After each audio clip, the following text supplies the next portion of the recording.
YouTube channel. આજે આપણે આ વિડિયોની અંદર જે અત્યાર સુધીના આપણે ભાગ જોઈ ગયા છે એમાંથી જે આ વિડિયો લેક્ચર છે એમાં છે ભાગ નંબર 6 અને એ ભાગની અંદર આપણે જે મેઇન જે આપણી થિયરી છે 12મા ધોરણની જે મેઇન થિયરી કહેવાય છે કે જે કાં તો આપણે પહેલા ચેપ્ટરની જે મેઇન થિયરી છે એના વિશેની આપણે ચર્ચા કરશું જે મોસ્ટ આઈએમપી છે એ છે કુલમ્બનો નિયમ। તો આજે આપણે સૌથી પહેલા આની ચર્ચા કરવાના છે। આખી થિયરીની અંદર મોસ્ટ ઓફલી આપણે એના ઇક્વેશન મેળવવાના છે અને એનો જે સદિશ સ્વરૂપ છે એના જે યુનિટ છે એના એકમો છે એની આપણે ચર્ચા કરવાની છે। તો સૌથી પહેલા તો આપણે જાણી લઈએ કે કુલમ્બ શું છે। તો કુલમ્બ છે એક સાયન્ટિસ્ટનું નામ છે કે જેણે આની શોધ કરી છે। એના નામ ઉપરથી આ નિયમને શું કહેવામાં આવે છે? કુલમ્બનો નિયમ કહેવાય છે। એવી જ રીતે જેમ આપણે 11મા ની અંદર ન્યૂટનના નિયમો શીખી ગયા છે એવી જ રીતે અહીંયા જે નિયમ છે વિદ્યુત ભાર માટેનો જે નિયમ આવ્યો છે વિદ્યુતીય બળ માટેનો જે નિયમ આવ્યો છે એ નિયમને આપણે કહીએ છીએ કુલમ્બનો નિયમ। કાં તો આને તમે બીજા નામથી પણ એવી રીતે ઓળખી શકો કે આકર્ષણ કે અપાકર્ષણના જે નિયમો લાગે છે જ્યાં બળ લાગે છે અને એ બળ વિશેની જે આપણે ચર્ચા કરીએ છીએ એ ચર્ચા કોના ઉપરથી થઈ છે? કુલમ્બના નિયમ પરથી। તો કુલમ્બ કોણ છે? તો આ જે કુલમ્બ છે એ ફ્રેન્ચ વૈજ્ઞાનિક છે અને એ ફ્રેન્ચ વૈજ્ઞાનિક એમણે એની કારકિર્દીની શરૂઆત મિલિટરીની અંદર વેસ્ટ ઇન્ડિઝમાં એક મિલિટરી એન્જિનિયરિંગની અંદર એમણે શરૂઆત કરી હતી અને એની સાથે એમણે જ્યારે 1775 ની અંદર એ પાછા જ્યારે રિટર્ન આવ્યા પેરિસ 1776 ની અંદર જ્યારે રિટર્ન આવ્યા પેરિસ ત્યારે તેમની પાસે જે જાગીર હતી એટલે કે જેની એની પાસે જે મૂડી હતી એ મૂડીથી એણે એક લેબનું ઉત્સર્જન કર્યું અને ત્યાં એમણે બધા સંશોધનો સ્ટાર્ટ કર્યા અને એ સંશોધનોની અંદર સૌથી એક અગત્યનું સંશોધન હતું બળ માપવા માટેનું વર્તુલા જેને આપણે ટોર્સન બેલેન્સ પણ કહીએ છીએ કે જેની અંદર આપણે વિદ્યુતીય બળ માપી શકીએ છીએ। એમણે એની વિશેની ઘણી બધી એવી ચર્ચા કરી હતી। એ સિવાય અહીંયા વર્તુલાનો જે ઉપયોગ હતો એમ તો કેવેન્ડિશ વૈજ્ઞાનિક હતા એમણે પણ કરી હતી અને આ જે વર્તુલાની હું વાત કરું છું એ વર્તુલાની તમે સમજૂતી ધોરણ 11 ની અંદર પણ શીખી ગયા છો। આજે ધોરણ 11 ની અંદર તમે શીખી ગયા છો જ્યાં કેવેન્ડિશે ગુરુત્વાકર્ષણના નિયમોની આધારે પણ જે એના મૂલ્યો હતા એ મેળવેલા હતા એ જ અહીંયા વાત થઈ રહી છે વર્તુળની। તો કેવેન્ડિશ નામના વૈજ્ઞાનિકે 1775 ની અંદર પણ આના ઘણા બધા સિદ્ધાંતો પણ એ પ્રકાશિત નહોતા કરી શક્યા અને આ જે આપણા જે વૈજ્ઞાનિક છે ફ્રેન્ચ વૈજ્ઞાનિક કુલમ્બ એમણે ચાર્લ્સ ઓગસ્ટીન દ કુલમ્બ જેનું આખું નામ છે એણે આ વર્તુળની શોધ કરી અને એની ઉપરથી આપણે વિદ્યુતીય બળ માપી શકીએ છીએ। ભાઈ કેવી રીતે વિદ્યુતીય બળ લાગે છે કેટલું બળ લાગે છે એની આપણે ચર્ચા કરી શકીએ છીએ। ઓકે, પછી એની ઘણી બધી તો હિસ્ટ્રી છે પણ આપણે અત્યારે હિસ્ટ્રી ભણવા નથી બેઠા પણ આ તો ખાલી થોડી ઘણી એવી ચર્ચા હતી જે આપણે અગત્યની હતી આપણે કરી। તો હવે આપણે સ્ટાર્ટ કરીએ આપણી જે થિયરી છે એ થિયરી જેનું નામ શું છે? કુલમ્બનો નિયમ। આપણે સ્ટાર્ટ કરીએ છીએ કુલમ્બનો નિયમ। તો કુલમ્બના નિયમની અંદર તો એવી શું ચર્ચા કરવાની છે એની આપણે વાત કરીએ પણ સૌથી પહેલા આપણે જાણી લઈએ કે અત્યારે જે આપણે વિદ્યુત ભારોની આપણે ચર્ચા એને પહેલાના લેક્ચરોમાં થઈ ગઈ છે। હવે જે વિદ્યુત ભાર જે છે એની ઉપર કેવી રીતે જે બળ લાગે છે પણ નોર્મલી આપણે એને પોઈન્ટ ચાર્જીસ લઈએ છીએ સૂક્ષ્મ વિદ્યુત ભાર લઈએ છીએ બિંદુવત વિદ્યુત ભાર લઈએ છીએ। શું કામ બિંદુવત લઈએ છીએ? કેમ કે રેખીય પરિમાણની સરખામણીમાં જેના અંતરો હોય છે એ ખૂબ મોટા હોય છે કાં તો એમ પણ કહી શકીએ કે ભાઈ એની જે સરખામણી છે એના અંતરોની સરખામણીમાં એના જે સાઇઝ છે એ સાઇઝ છે બહુ સૂક્ષ્મ હોવાથી તમે એને બિંદુવત વિદ્યુત ભારો લઈ શકો અને આ બિંદુવત વિદ્યુત ભારોની જો વાત કરતા આપણે આગળ વધીએ તો કુલમ્બ નામના વૈજ્ઞાનિકે સૌથી પહેલા એવું વિચાર્યું કે ભાઈ એની ઉપર બળ કેવી રીતે લાગતા હશે? આની ઉપર એવું તો શું થાય છે કે ભાઈ આ આકર્ષણ અને અપાકર્ષણ આની ઉપર થાય છે કેવી રીતે એની ઉપર બળ લાગે છે એની ચર્ચા કરતા ઘણા બધા પ્રયોગો ઉપરથી એ એક સમીકરણ સુધી પહોંચ્યા અને એ સમીકરણ માટે એણે કંઈક એવા વિધાન બનાવ્યા। એણે જોયું કે કોઈ બે બિંદુવત વિદ્યુત ભારોને કોઈ એક રેખામાં રાખવામાં આવે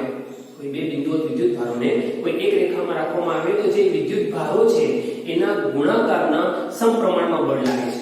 જે કંઈ બળ લાગે છે તેમની બેની વચ્ચે સમાન વિદ્યુત ભાર હશે તો અપાકર્ષણ બળ લાગશે, વિજાતીય વિદ્યુત ભાર હશે તો આકર્ષણ બળ લાગશે, પ્લસ માઇનસ કાં તો 2 પ્લસ કાં તો 2 માઇનસ। તો જે બળ લાગે છે એ જે બળ છે એ બિંદુવત વિદ્યુત ભારો ઉપર જે બળ છે એ બંને બિંદુવત વિદ્યુત ભારોના ગુણાકારના સમપ્રમાણમાં હોય છે એવું એને જોયું. બીજું જોયું કે બે બિંદુવત વિદ્યુત ભારો રાખ્યા હતા, એ બે બિંદુવત વિદ્યુત ભારોની વચ્ચે જે અંતર છે એ અંતરના વર્ગના વ્યસ્ત પ્રમાણમાં હોય છે એવું એને ખબર પડી. એને ઘણા બધા એવા પ્રયોગો કર્યા. એની ઉપરથી એક સમીકરણ ઉપર આવ્યો કે ભાઈ જે બળ લાગે છે એ બળ લાગે છે આપણી પાસે અહીંયા એ બળ છે F બળનું મૂલ્ય આવું આવે છે Q1 Q2 બે બિંદુઓ વિદ્યુત ભાર છે આપણી પાસે અને એમની બે વચ્ચેનું અંતર જે છે કેટલો છે તો કે r2 છે. અહીંયા આપણે આકૃતિ ઉપર જોઈ લઈએ જેમ કે અહીંયા આપણી પાસે છે આ છે Q1 છે અને અહીંથી અહીંયા સુધીનું કોઈ એક બીજું બિંદુ વિદ્યુત ભાર છે એનું નામ છે Q2 છે. આ બેની વચ્ચેનું અંતર જે છે એ અંતરને હું શું નામ આપી દઉં છું r નામ આપી દઉં છું.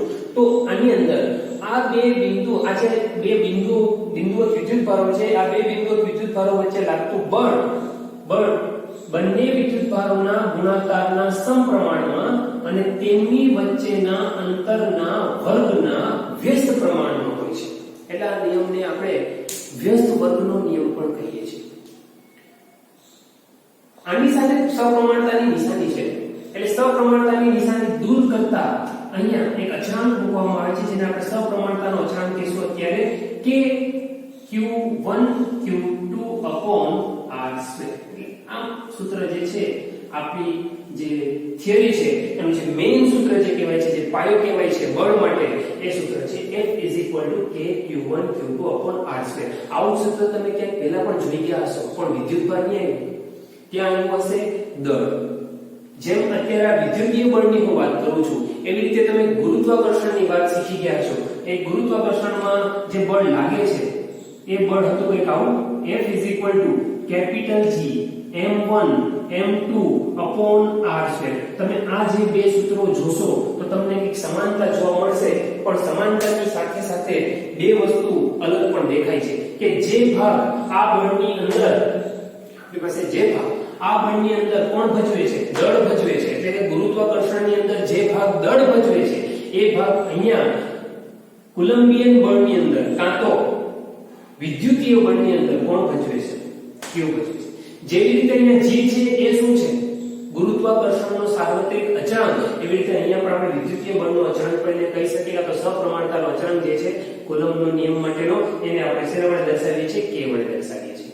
આ વાત થઈ અહીંયા સૂત્રની. પણ વિચાર એવો આવે આપણને કે ભાઈ જે આપણો કુલમભાઈ છે એ આ સમીકરણ સુધી કેવી રીતે પહોંચ્યા હશે એવું તેણે કયા પ્રયોગો કર્યા હશે કે જેની મદદથી અહીંયા આ સમીકરણ સુધી પહોંચી ગયા જેને આપણે સમીકરણને દર્શાવીએ છીએ કે ભાઈ F K Q1 Q2 r2. તો આ સમીકરણ સુધી કેવી રીતે પહોંચ્યા એની વાત આપણે જો કરીએ તો મેં હમણાં થોડી વાર પહેલા કીધું કે એમણે એક વિદ્યુતીય બળ માપવા માટે એક સાધનની રચના કરી હતી જેને વર્તુલા કહેવાય ટોર્સન બેલેન્સ કહેવાય વર્તુલા. અને આ વર્તુલા તમે કદાચ પ્રયોગ જોયો હશે કેવેન્ડિશે જે પ્રયોગ કર્યો હતો ધોરણ 11 ની અંદર ગુરુત્વાકર્ષણ ચેપ્ટરની અંદર ગુરુત્વાકર્ષણના સાર્વત્રિક અચળાંકનું મૂલ્ય મેળવવા માટે કે ભાઈ મૂલ્ય કેટલું આવે છે એ મેળવવા માટે પણ પાછળથી એને કહ્યું હતું અહીંયા જે રચના કરી હતી રચના પણ કરી હતી કુલમ્બે કરી હતી.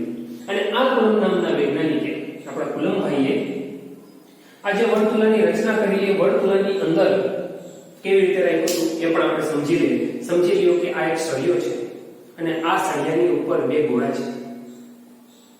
આપણે બે મેટલ હોય કાં તો કોઈ વાહક ગોળાઓ છે એને આપણે ગોઠવી દઈએ તો આપણને ખબર છે કે એની ઉપર કંઈક ને કંઈક ચાર્જ તો હશે જ બરાબર. અને એને હું કોઈ દોરી સાથે બાંધી દઉં નોર્મલી.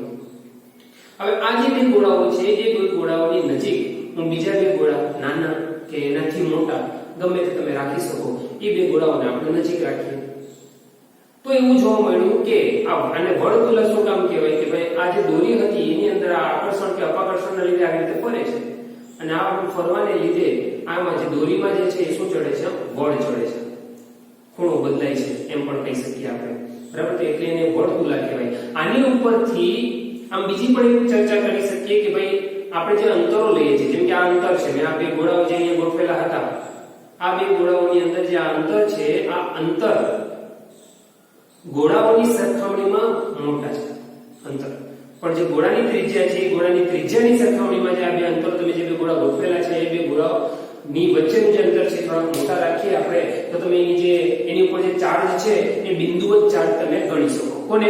જે આપણે ગોળાઓ લીધેલા છે ને. ભલે પછી એમાં ઘણો બધો તમે ચાર્જ રાખેલો છે પણ એ ચાર્જને કાં તો જે તમે ગોળા યુઝ કર્યા છે ગોળાને તમે શું ગણી શકો? બિંદુવત વિદ્યુતભાર ગણી શકો. તો હજુ આપણા દિમાગમાં એમ આવે કે તો આને કેવી રીતે એને ચર્ચા કરી હશે કે ભાઈ આને અહીંયા વર્તુળનો ઉપયોગ કરીને કેવી રીતે ઉપયોગમાં આવ્યા હશે. તો તમે જોયું છે કે અહીંયા બે ગોળાઓ હતા. સમજી લો કે મારી પાસે, હું અહીંયા તમને સિમ્પલ લોજિક થી આપણે સમજીએ કે મારી પાસે આવો એક ગોળો છે. આની અંદરનો વિદ્યુતભાર છે કે આ ચર્ચા આપણે પહેલા પણ કરી ચૂક્યા છે. અને બીજો એક ગોળો છે જેની સાથે આ ટચ થાય છે અને સ્પર્શ થાય છે પણ આની ઉપરનો કોઈ જાતનો વિદ્યુતભાર નથી એટલે કે q બરાબર શું છે? 0 છે. એમ આપણે ધ્યાન ધારીએ. પહેલા હતો પણ જેવો હવે સ્પર્શ કરાવી દીધો, બે એક જ શેપના છે એટલે કે બે એક જ પરિમાણ ધરાવે છે, બેની ત્રિજ્યા સરખી છે, બે ધારી લેજો. નાના મોટા મારા થઈ ગયા છે પણ તમે એમ ધારી લેજો કે બે એક જ મેટલના બનેલા છે એટલે એક જ ધાતુના બનેલા છે, બેનો આકાર પણ એટલો જ છે, બેની ત્રિજ્યા પણ સેમ છે અને એ બે અહીંયા સ્પર્શ થયા. સ્પર્શ થવાને લીધે જે આ q બરાબર 0 હતો હવે 0 રહેશે નહીં. શું કામ નહીં? કેમ કે આની ઉપરનો વિદ્યુતભાર હવે એકબીજા ઉપર શું થઈ જશે? ડિસ્ટ્રીબ્યુટ થઈ જશે, વિસ્તરિત થઈ જશે. એના લીધે અહીંયા જે વિદ્યુતભાર છે એ કેટલો થઈ જશે? તો કે q/2 અને અહીંયા જે વિદ્યુતભાર છે એ પણ કેટલો થઈ જશે? તો કે q/2. એવી જ રીતે જો હવે આપણે બે છૂટા પાડી દઈએ એટલે બે અલગ અલગ વિદ્યુતભાર થઈ ગયા. પાછા જ્યારે આપણે કોઈ q/2 ને પાછો હું કોઈ q બરાબર 0 સાથે જો એને ટચ કરાવું તો હવે જે વિદ્યુતભાર થઈ જશે એ કેટલો થઈ જશે? તો કે હવે થઈ જશે પાછો q/4. અહીંયા પણ કેટલો થઈ જશે? q/4. એટલે એમ જોવા જઈએ તો આપણને q/2 પછી q/4 એમ કન્ટિન્યુઅસલી એવા વિદ્યુતભારો આપણને મળતા જાય. એટલે એને જોયું કે ભાઈ આ q/2 કરવાથી એટલે કે આમ અડધો થાય છે વિદ્યુતભાર. શું છે? અહીંયા અડધો થાય છે પણ એના ગુણાકારના કેવા પ્રમાણમાં છે? સમપ્રમાણમાં છે. જેમ જેમ એ વિદ્યુતભારને આવી રીતે અલગ અલગ કરતો ગયો એમ એને જોવા મળ્યું કે જે બળ લાગે છે એ બળ છે બે વિદ્યુતભારોના ગુણાકારના કેવા પ્રમાણમાં છે? સમપ્રમાણમાં છે. એવું જોયું. પછી એને એવું જોયું અલગ અલગ અંતરો માટેની ચર્ચા કરી લીધી. અલગ અલગ અંતર રાખીને જોઈ લીધું. અંદર અલગ અલગ અંતર રાખ્યું તો એને એવું જોવા મળ્યું કે બળ જેમ અંતર વધારતો ગયો એમ બળ ઘટતું ગયું, જેમ અંતર ઘટાડતો ગયો એમ બળ વધતું ગયું. તો એને ખબર પડી કે આ તો વ્યસ્ત પ્રમાણે કામ કરે છે. અને વ્યસ્તમાં પણ એવું છે કે ખાલી વ્યસ્ત નથી પણ વ્યસ્ત વર્ગના નિયમ પ્રમાણે કામ કરે છે. એટલે એને એવું જોયું કે ભાઈ આ F = k q1 q2 એટલે કે q1 અને q2 સાથે ગુણાકારના સમપ્રમાણમાં અને તેમની વચ્ચેના અંતરના વર્ગના વ્યસ્ત પ્રમાણમાં એ કામ કરે છે. તો આ વાત થઈ કુલમ્બના નિયમ. બરાબર છે.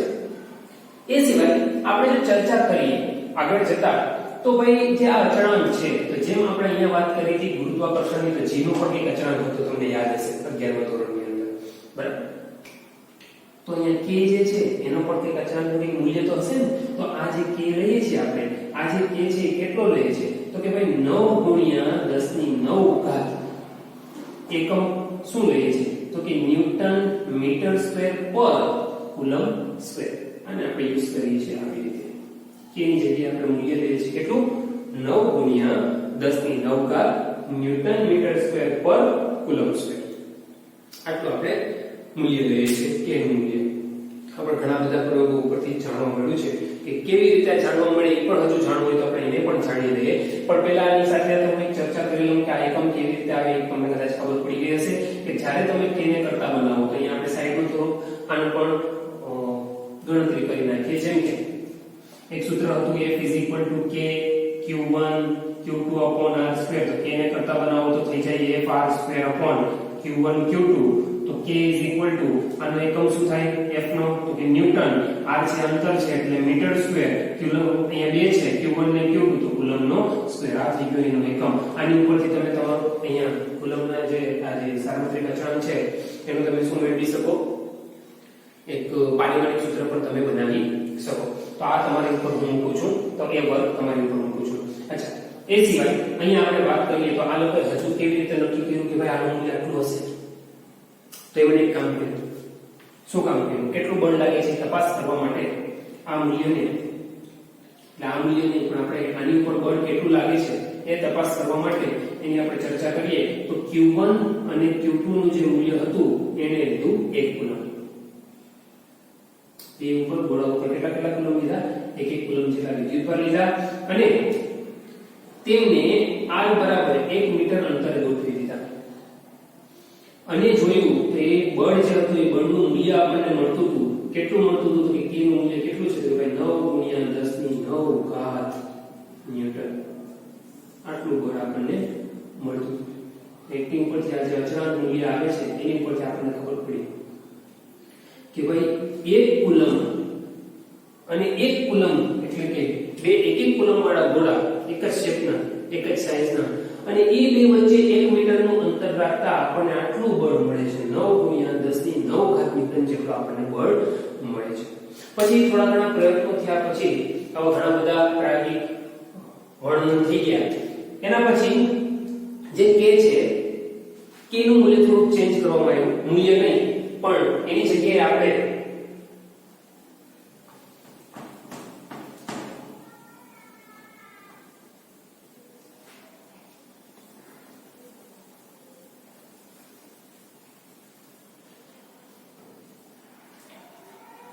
તો k છે k ની જગ્યાએ આપણે k ની જગ્યાએ વાપરીએ છીએ k = 1/4 પાઈ એપ્સિલોન નોટ. એની જગ્યાએ આપણે સગવડતા પર ભરી થોડું વધારે છે એ આપણે વાપરીએ છીએ. આ જે વાત કરી છે પણ આપણી શૂન્યાવકાશની આપણે વાત કરેલી છે. અહીંયા જે છે વાત થઈ છે પાછી શૂન્યાવકાશની વાત શરૂઆત થઈ છે કે જો એને હું શૂન્યાવકાશની અંદર એક કુલમ વાળા બે ગોળા અને એને જો 1 મીટર અંતર મૂકી દઈએ તો આટલું બળ લાગે.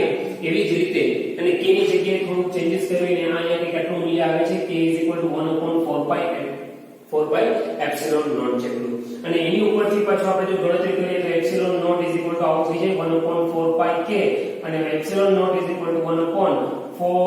3.14 × 9 × 10⁹ આટલી તમે ગણતરી ફરીથી કરશો તો આનો જવાબ આવશે નિયર અબાઉટ 854 એને ગુણ્યા 10⁻12 ઘાત. એકમ શું થઈ જશે તો કે જે આ એકમ છે એની સાથે વ્યસ્ત પ્રમાણમાં છે 4 પાઈ છે એનો કોઈ એકમ હોય નહીં તો આ જે એકમ છે આખો ઉલટો થઈ જશે. શું થઈ જશે તો કે કુલમ સ્ક્વેર પર ન્યૂટન મીટર સ્ક્વેર. અને આ એક મોસ્ટ આઈએમપી ઇક્વેશન છે ભાઈ. શું મૂલ્ય તો ઠીક તો તમને તમારે યાદ રાખવું જ પડશે પણ આને કહેવાય શું એપ્સિલોન નોટ ને તો એને કહેવાય છે જો ગુજરાતીમાં વાત કરીએ તો એને કહેવાય વિદ્યુતની પરાવૈદ્યુત અંક. વિદ્યુતનું પરાવૈદ્યુત અંક. પણ આ તમારે યાદ નથી રાખવાનું. તમારે યાદ રાખવાનું છે પરમિટિવિટી. શું યાદ રાખવાનું છે? પરમિટિવિટી. એ પણ કોની તો કે શૂન્યાવકાશમાં. શૂન્યાવકાશમાં પરમિટિવિટી. આ વાત થઈ એપ્સિલોન નોટ ની. હજી તમે આનો એકમ જે છે ધ્યાનથી બરાબર જોશો. એકમ છે શું છે તો કે કુલમ સ્ક્વેર પર ન્યૂટન મીટર સ્ક્વેર. અને એવી જ રીતે આમ તો પારિમાણિક સૂત્ર પણ બનાવી શકો જે ઘણી વખત એક્ઝામમાં પૂછાય પણ છે MCQ ની અંદર. તો આ જે પારિમાણિક સૂત્ર છે એ તમારા માટે હું વર્કમાં મૂકું છું. બરાબર છે. જ્યારે પછી આપણે MCQ સોલ્વ કરશું ત્યારે એક વખત એને જોઈ લઈશું. તો એપ્સિલોન નોટ ની અહીંયા આપણે વાત થઈ ગઈ છે જેને શૂન્યાવકાશની પરમિટિવિટી કહેવાય છે. અને શૂન્યાવકાશની પરમિટિવિટી. હવે જે આ સૂત્ર છે આપણું સૂત્ર કંઈક આવું બની જશે F = 1/4 pi epsilon naught Q1 Q2 upon r². તો નવું સૂત્ર આપણા માટે આ થઈ ગયું. એટલે તમે આ સૂત્ર વાપરો કે આ સૂત્ર વાપરો કે વધારે ફરક નહીં પડે પણ વધારે પડતો આપણે આ સૂત્ર વાપરીએ છીએ. ઘણી જગ્યાએ આનું મૂલ્ય કંઈ ચેન્જ થતું ન હોય તો આની જગ્યાએ કેમ કે આની જગ્યાએ આપણે શું લીધું છે k લીધું છે કાં તો k ની જગ્યાએ આપણે આ મૂલ્ય લીધું છે એટલે આની જગ્યાએ આપણે k વાપરશું. એની જગ્યાએ આપણે 9 × 10⁹ પણ મૂકી શકીએ. આપણે ડાયરેક્ટ પણ મૂલ્ય મૂકીને ડાયરેક્ટ ગણતરી પણ આપણે કરી શકીએ. તો આના જે એક્ઝામ્પલ્સ છે થોડા ઘણા કે એના પછીના જે આપણે જીનીટના જે એક્ઝામ્પલ્સ જોશું જ્યારે પછીના લેક્ચરોમાં ત્યારે એને આપણે થોડું વધારે એમાં કવર કરી લઈશું. બરાબર. પણ આ છે મોસ્ટ આઈએમપી ટોપિક કુલમનો નિયમ. હજુ આ જે છે એ આપણે ખાલી એમને આ તો હજુ આપણે જે જોયું છે એ એમને જોયું છે. હજુ તો એને આપણે સદિશના રૂપમાં જોવાનું છે કે ભાઈ આમાં સદિશ કેવી રીતે કાર્ય કરે છે. કેમ કે બળ જે છે એ કેવી રાશિ છે? બળ રાશિ કેવી છે તો કે ભાઈ જે બળ રાશિ છે એ કેવી છે? સદિશ રાશિ છે. સદિશ રાશિનો મતલબ શું થાય કે સદિશ રાશિનો મતલબ કે તમે એમાં બળનું મૂલ્ય તો જરૂર પડશે જ. મૂલ્યની તો જરૂર પડશે જ એની સાથે સાથે તમારે દિશા પણ દર્શાવવી પડશે. તો કોઈ પણ એક જ રેખામાં જો મારે દિશા દર્શાવવી હોય તો એમાં જરૂર પડશે આપણે એકમ સદિશની, અને આ બળને તમે સદિશમાં કેવી રીતે દર્શાવી શકો એની પણ આપણે અત્યારે ચર્ચા કરી લઈશું આ થિયરીની અંદર જ. તો હવે આપણે જોશું સદિશ સ્વરૂપ. કુલમ્બના નિયમમાં સદિશ સ્વરૂપ આપણે કેવી રીતે મેળવીએ છીએ એની જો આપણે ચર્ચા કરીએ તો ધારી લઈએ કે આપણી પાસે બે બિંદુઓ વિદ્યુતભારો છે અને એને આપણે ઉગમ બિંદુની સાપેક્ષમાં મૂકવાના છે. જેમ કે મારી પાસે આ ઉગમ બિંદુની સાપેક્ષ એટલે અહીંયા હું ઉગમ બિંદુ છે એવો વડે દર્શાવી દઉં છું, અને આની સાથે અહીંયા કોઈ એક વિદ્યુતભારને દર્શાવું છું કે જેને હું નામ આપું છું Q1, અને આની સાથે એક બીજો વિદ્યુતભાર દર્શાવું છું એને હું નામ આપી દઉં છું અહીંયા Q2. ઉગમ બિંદુની સાપેક્ષમાં છે એટલે આનું જે અંતર છે ઉગમ બિંદુની સાપેક્ષમાં Q1 વિદ્યુતભારનું જે સ્થાનાંતર સદિશ છે એ સ્થાનાંતર સદિશને હું દર્શાવું છું R1 સદિશ વડે, અને આને હું દર્શાવી દઉં છું R2 સદિશ વડે. એટલે આ બે વચ્ચેનું જે અંતર થશે એ અંતરને કંઈક આપણે આવી રીતે દર્શાવી શકીએ કે ભાઈ આ અંતર જે છે એક જ રેખામાં આ જે અંતર થઈ જશે એને હું આવી રીતે દર્શાવી દઉં. અહીંયા આ જે અંતર થશે એને હું કહીશ R21 સદિશ કે જેને આપણે દર્શાવી શકીએ R2 સદિશ માઈનસ R1 સદિશ. ત્રિકોણના નિયમ પ્રમાણે પણ તમે ગણતરી કરી શકો. સદિશોને આપણે આવી રીતે દર્શાવી શકીએ. આ એક સદિશ છે, આ પણ એક સદિશ છે, અને આ પણ એક સદિશ છે. ત્રણ સદિશો થઈ ગયા. ઓકે, તો અહીંયા જે આપણે શરૂઆત કરીએ છીએ કે પહેલા તો સૌથી પહેલા આપણે વાત કરીએ R21 સદિશની. તો R21 સદિશ છે એને આપણે આવી રીતે દર્શાવીએ તો કે આવી રીતે લખાય R2 R1.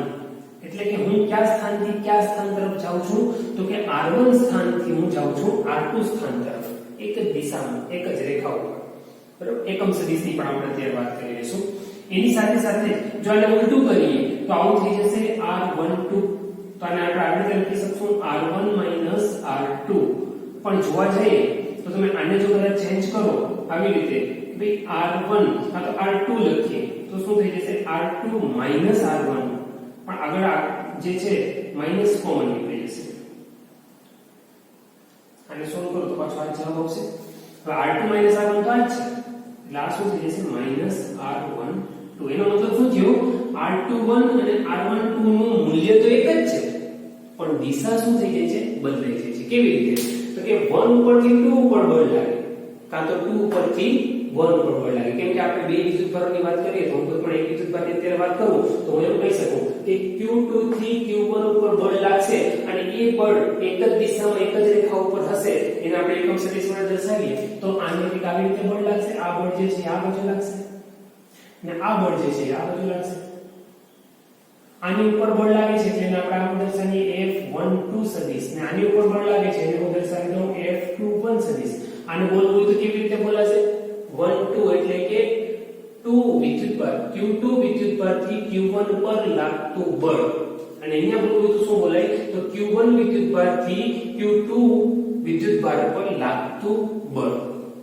હવે બળનું સૂત્ર આપણા માટે તો શું હતું કે પહેલા આપણે એક બળનું સૂત્ર કામ શીખી ગયા હતા. F =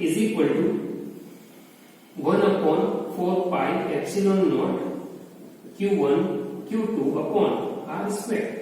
હવે આની જગ્યાએ આપણે હવે સદિશ સ્વરૂપમાં દર્શાવવું છે એટલે સદિશ સ્વરૂપની અંદર તમે આવી રીતે દર્શાવી શકો F21 F21 ને લખશું કેવી રીતે લખવું હોય તો તમે એને આવી રીતે લખી શકો. શું લખી શકશો Q1 થી Q2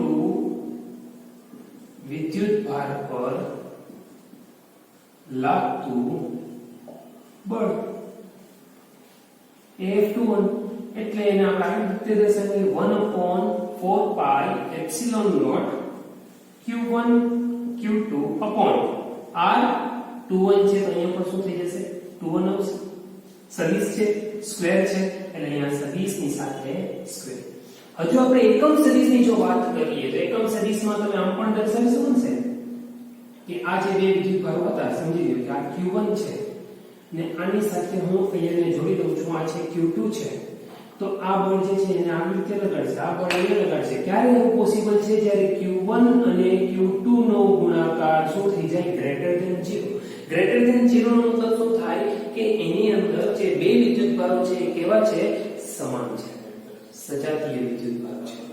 અને આનાથી ઉલટું થશે ક્યારે કે ભાઈ Q1 આની સાથે હું જો જોડી દઉં Q2 ને તો અહીંયા જે બળ છે એ બળ તો આમ લાગે છે, આ બળ આમ લાગે છે, ખેંચાતા હોય તેને આકર્ષણ કહેવાય કે Q2 is શું થઈ જાય, Q1 અને Q2 નો જે ગુણાકાર છે એ શું થઈ જશે, લેસ ધેન 0 થઈ જશે. એને તમે આવી રીતે દર્શાવી શકો.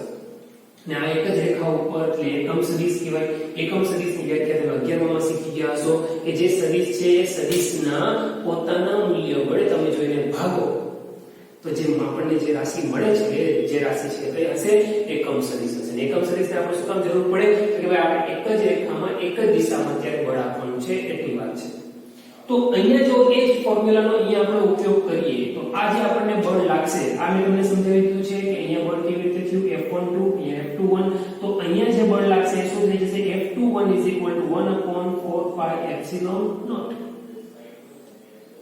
સદિશના મૂલ્ય વડે તમારે ભાગવાનું છે. સદિશ વડે આ મૂલ્ય છે તમારે અહીંયા સદિશ દર્શાવવાનું છે એટલે આ થઈ જશે Q1 Q2/R21 સ્ક્વેર આ સદિશ બરાબર અને એની સાથે R21 સદિશ આ મૂલ્ય છે તો સદિશનું મૂલ્ય છે એટલે આ મૂલ્ય તમે આમ પણ દર્શાવી શકો માનાંકમાં. ખ્યાલ છે ને તો સદિશને કેવી રીતે દર્શાવી શકાય તો તમને ખ્યાલ હશે.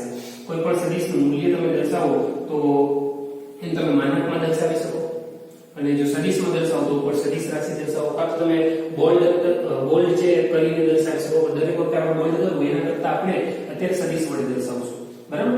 આવી રીતે આ થઈ ગયું એકમ સદિશ.